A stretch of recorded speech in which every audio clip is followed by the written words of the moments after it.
Have you ever poured weeks, months, or straight up years into a massive goal, completely convincing yourself that crossing that finish line would magically fix your entire life?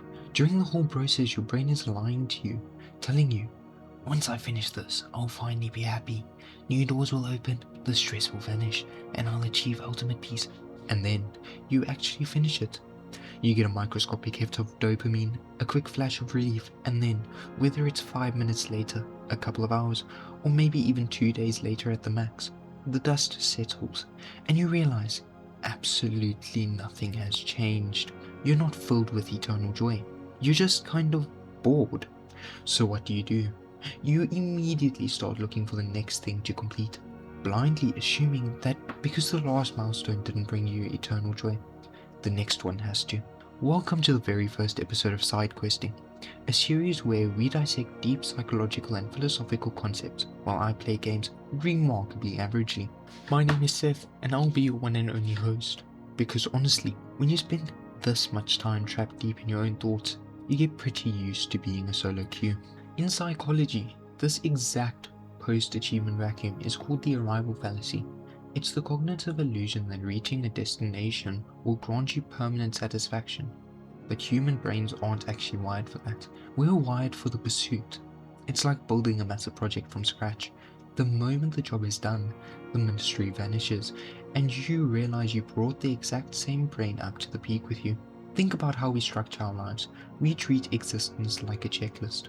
Once I finish this task, once I pass this exam, once I build this specific thing, then I'll be satisfied. But satisfaction is a moving target. Evolutionary speaking, at least, a completely satisfied brain did not survive. The restless one did, however, because the second you reach the peak of a project, your baseline resets. And this is why the hunt is always better than the capture. Dopamine isn't a reward chemical, it's rather an anticipation chemical. You get a massive flood of it while you're gathering your resources and figuring out the structural framing. But the literal second you complete the project, the tap runs dry. And this directly connects to a concept in psychology named the hedonic treadmill. No matter how much positive success you experience or how many milestones you clear, you eventually adapt and return right back to the baseline of happiness. You lay down the platform, you secure the edges, you look at your progress, and within minutes it just becomes your new normal. There's a classic philosophical argument by Arthur Schopenhauer that says human life constantly swings back and forth like a pendulum between pain and boredom. When you're working towards something you don't have to, you experience the tension and stress of the struggle. But the second you attain it, the struggle vanishes and it's instantly replaced by hollow existential boredom. So we lie to ourselves. We say the platform isn't big enough or the layout needs to change a bit. We mistake the absence of stress for the presence of true satisfaction. And when we realize they aren't the same thing, we panic, immediately looking for the next layer to build, just to keep the pendulum from swinging into total boredom. But if you hate the actual process of laying down the groundwork, the finished deck is not going to fix that misery for you. It's just going to be a massive platform you stood on while wishing you were actually somewhere else. I mean, look at what happens when the walls start going up. You're enclosing yourself in the structure of your own goals. This is where a psychological concept called the dread of completion kicks in. When you're deep in the task, the work gives you a daily focus. The project provides a strict framework for how to spend your time. But when the walls go up and the space gets enclosed, that external purpose disappears. Suddenly, you're left alone in an empty room with your own thoughts. It turns out that the brain doesn't actually want the final prize, it just wants the hunt. We trick ourselves into thinking that being enclosed and protected at the top is the ultimate goal. But the second you place that final piece and the room is sealed, the project stops being a dynamic problem to solve and becomes a static reality you have to live in. If you haven't figured out what to do with your own thoughts while building the walls, completing the room is not going to save you. You've now just built a very high, very beautiful cage on the top of a mountain. So, you might be asking, how do we actually counter this? How do we decorate the interior of our minds so that the tap doesn't just run dry every single time we clear a milestone? In psychology, the only real antidote to the arrival fallacy is shifting your mindset from being a destination-orientated mindset to being process-orientated. It's the classic overused phrase, enjoy the journey, not the destination.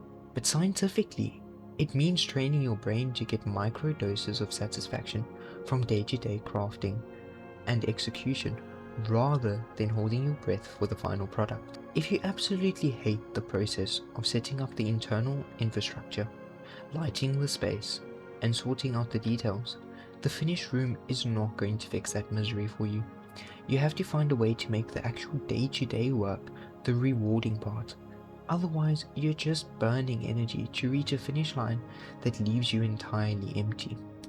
This brings us directly to existential philosophy and Friedrich Nietzsche's concept of amor fati, which literally translates to the love of one's fate. Nietzsche argued that true human fulfillment doesn't come from reaching some peaceful, static state where all your problems are magically solved and the workload disappears. It comes actively from embracing the inherent struggle of life itself, accepting the chaos, the friction, and all the effort as the actual substance of living. Think about how we usually handle the grind when you're dealing with a difficult phase of a project, pulling an all-nighter, or pushing through a massive workload. Your default defensive thought is almost always, I just can't wait till this is all over, so I can finally rest. But by doing that, you're making a massive psychological trade. You're actively choosing to wish away 99% of your life just to enjoy the remaining 1% of temporary relief at the finish line. You have to learn to find a weird, almost chaotic satisfaction in the actual execution of the work. If you only live for those brief, fleeting moments of completion, you're actually setting yourself up for failure and constant disappointment, because those moments vanish the second they arrive. The ultimate goal isn't to get to the very end of the project just so you can finally stop. The real goal is to become the kind of person who genuinely enjoys the challenge of building it in the first place.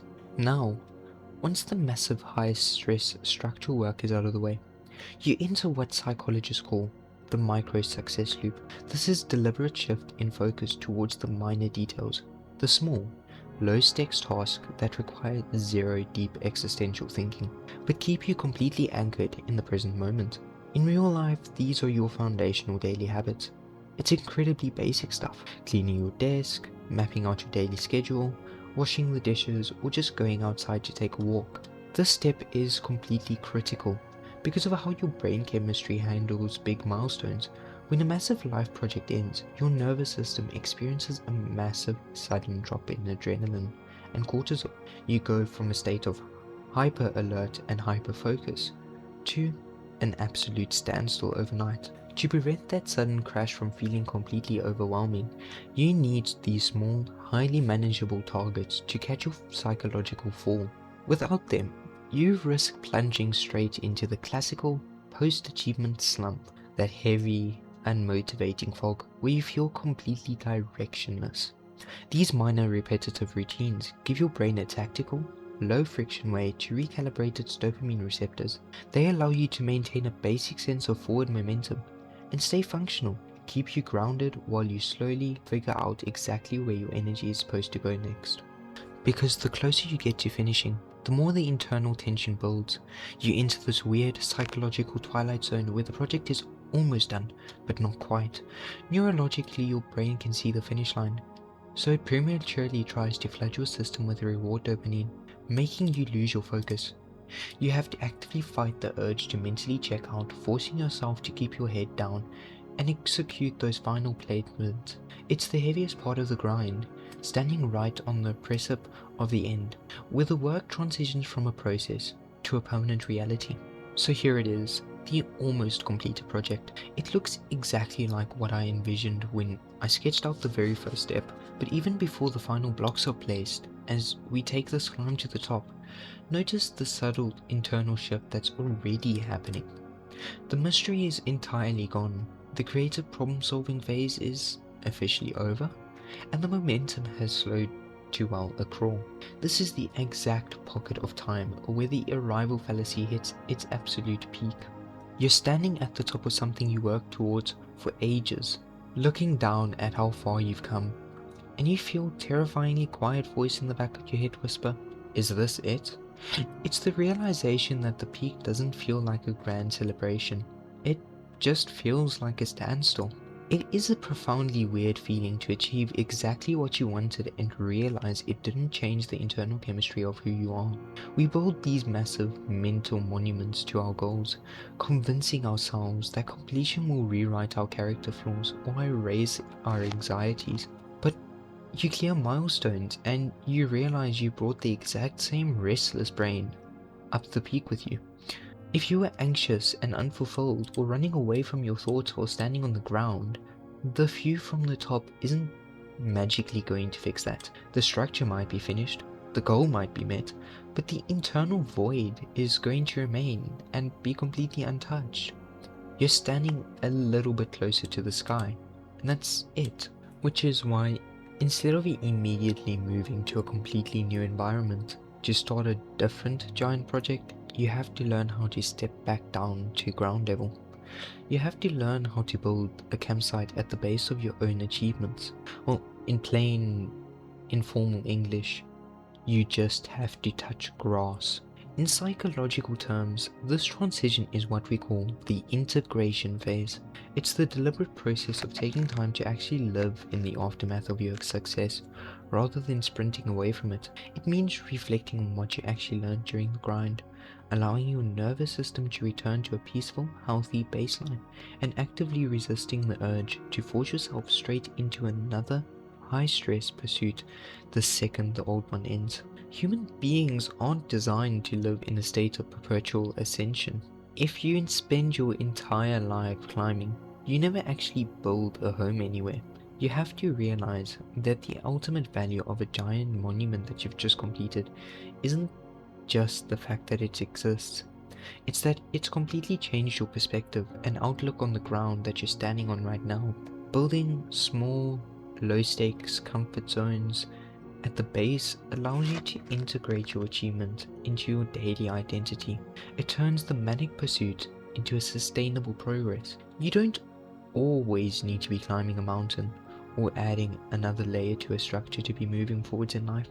Sometimes the real work is just learning how to sit by the fire and exist in the space you already built.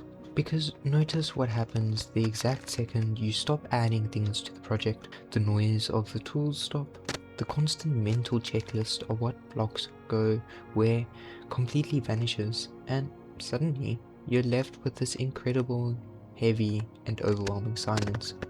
You realize that you aren't a builder anymore.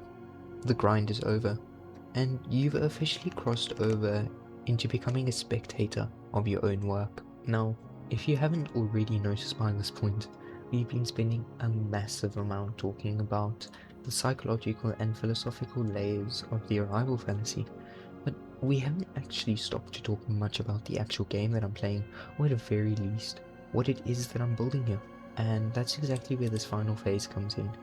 If you haven't read the video title yet, this entire build is a replica of a forestry fire tower. Right now I'm just moving through the cabin to add some of the absolute final touches, such as getting the navigational map sorted and placing them into the center of the tower.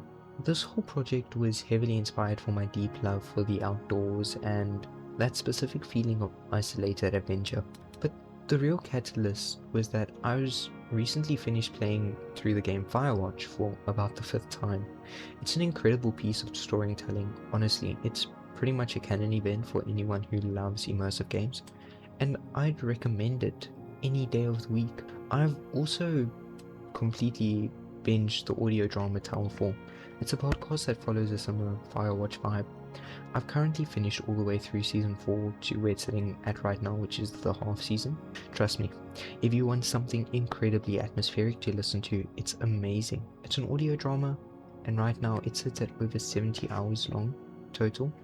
So unless you're planning to completely binge listen to it like me, it's a massive amount of commitment, but it completely sets the mood for this entire build. As we now peer upon the once uncharted scenery, we can also reflect upon the fact that the arrival fallacy isn't a design flaw in human psychology, it's a feature. It's the evolutionary engine that keeps us creating. But if you don't recognize it, it will trick you into an endless, exhausting sprint towards the finish line that doesn't exist. Now, we end exactly where we started, looking out over the valley as the sun sets, but this time, a completed map table sits in the center of the room. The unknown world we looked out at in the beginning has finally been charted. No single milestone is ever going to grant you permanent happiness, and honestly, that's fine. The joy was never actually arriving at the top of this tower. It was hidden in every difficult, chaotic step it took to get up here. Thanks for hanging out in this first little detour. If you want to tag along for the next piece of overthinking, make sure you subscribe. But until next time, enjoy the work.